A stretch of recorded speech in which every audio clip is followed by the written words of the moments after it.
እንጀራ ሸጣ ጋግራ ጠቁራ ገባ እኛን አቅልታ እኛን አሳምራ ያሳደገችን እናት ስላለን ስለ እናት ለማውራት ስለ እንቁ ሴቶች ለማውራት ሙሉ ድፍረት አለኝ ሰው ነኝ። ሌላ ምንም ኢንቲሚቲው ነገር ወደ ቤተሰብ ስናመጣው የሚያመጣው ችግር ምንድን ነው? የዚህ የአልጎሪዝሙ ትውልድ ይሄ ትውልድ ቤተሰብ ላይ የሚያመጣው ተጽዕኖ ምንድን ነው?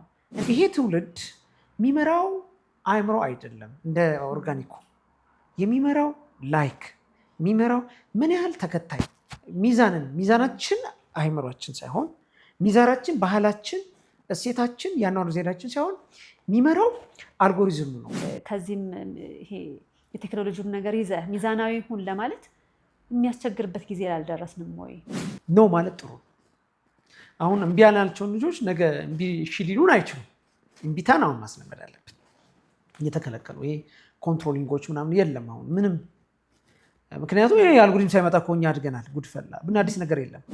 ትውልዱ ተከፋፍሏል የሚል ሀሳብ አለና ትውልዱ በስንት ተከፈለ የሚለውን ብናነሳስ? አባቱ ሞባይል ገዝቶ ሰጠው።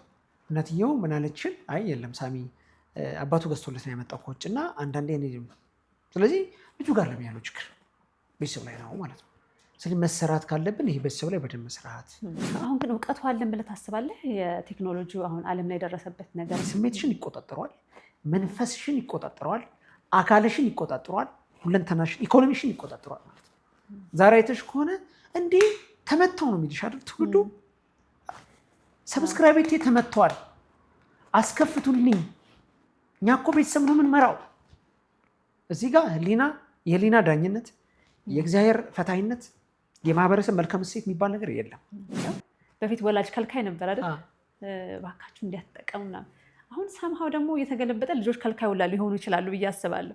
ዲጂታል ሀሜት ማለት እኮ ዲጂታል ሀሜት አለ ታውቂያለሽ? በቃ በለው እንትን ግሩፕ ግቡ ገባ አንዱ ውቅጥ ማለት ነው። ዲጂታል ሀሜት ይባላል። በጣም ብዙ ሰው እንግዲህ ስማርት ስልክ ሊኖረው ይችላል። ብዙ ሰው ሶሻል ሚዲያ አካውንት ሊኖረው ይችላል። እንዴት እንደሚጠቀም እውቀት አለው ብለህ ታስባለህ? እሱ አልጎሪዝም ከገባን ምርጥ አገልጋይ ነው፣ ካልገባን ግን ጨካኝ መሪ ነው።